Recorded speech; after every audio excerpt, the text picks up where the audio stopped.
Karibu tena guku gwa Kikuyu Daily News na ikorwo mugeni twika wa subscribe niguo tunyitanire na thengio a Kenya mashabiki oho na thikiriria ceceni ya radio ya Kameme FM matigitwo na kiha magicaka ndeto ya ruo iria igumeire umwe wao riria riguthaine muno kuri the entire Kameme FM fraternity oho na aini na ndeto no yukite riri kimako kinene gituthukite ng'enda-ini cia ukinyaniria thutha wa ndeto ciĩgiĩ muciĩ wa Karangu Muraya kunyitithania a Kenya na mwerekera utakwirigĩrĩirwo. Ndeto ĩno ya kimako yumanite na mutumia uria uri muhari wa mbere kurugama na gusupport Triza kuma atethukithio muciĩ wake na Karangu na Wanja Nyarari has exposed the unexpected akirekereria recorded audio haria murata wa hakuhi na Karangu Muraya uikaine ta Purity Nduta anikite maundu ma thiri megie Karangu mutumia wake Triza oho na Carol Kim na thini wa miario ya Purity ta uria irekereirio ni Wanja.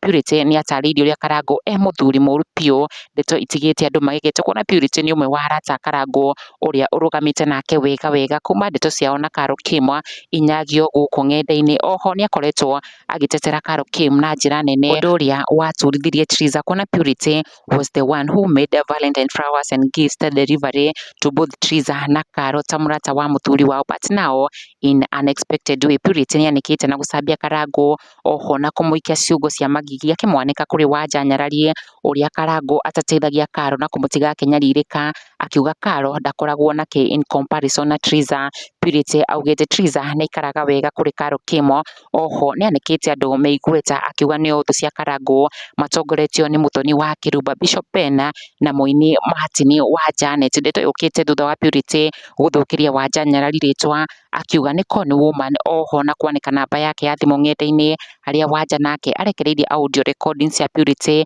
imwe kwa imwe mutambo-ini wake. Wanja agikumithia arata muthemba uyu arata agwitwa indi ni thu ciaku haria Purity went ahead gukinyiriria miario yake akiuga icio ti ndeto cia maheni na she accepted being the one behind that audio record.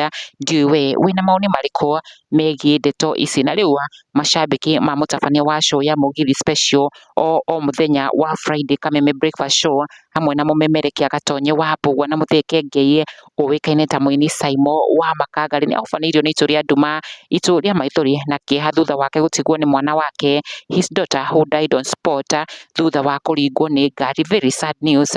Ari ndumiriri citu cia macakaya. Pole sana Saimo wa Makagari for losing your daughter through a road accident. Pole sana kuri the entire family na kuri Kameme fraternity na guo moyo wake moyo wa kairitu gaka ugie na kihuruko gitathiraga. Rest in peace. Kikuyu Daily News, subscribe.